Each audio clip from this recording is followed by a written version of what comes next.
রাউজানে কেন্দ্রীয় ছাত্রদল নেতা শহীদ নুরুল আলম নুরুর নবম শাহাদাত বার্ষিকী যথাযোগ্য মর্যাদায় পালিত হয়েছে। মার্চের ৩০ তারিখ সোমবার বিকেলে রাউজান উপজেলার নোয়াপাড়া ইউনিয়নের ৩ নং ওয়ার্ডের শামমাহালদারপাড়া গ্রামে দক্ষিণ রাউজান বিএনপি ও অঙ্গ সংগঠনের উদ্যোগে খতমে কুরআন, দোয়া মাহফিল, জিয়ারত, পুষ্পার্ঘ অর্পণ এবং আলোচনা সভার আয়োজন করা হয়।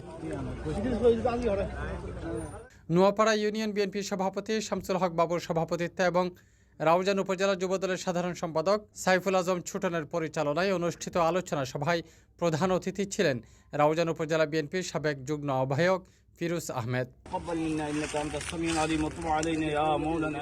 বলে রাখি, ২০১৭ সালের ২৯ মার্চ দিবাগত রাতে তৎকালীন কেন্দ্রীয় ছাত্রদল নেতা নুরুল আলম নুরুকে নগরীর চন্দনপুরার বাসা থেকে পুলিশ পরিচয়ে তুলে নেওয়া হয়।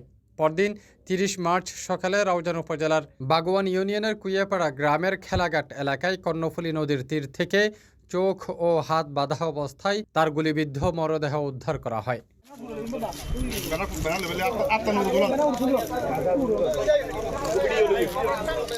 CTG post, Chittagong.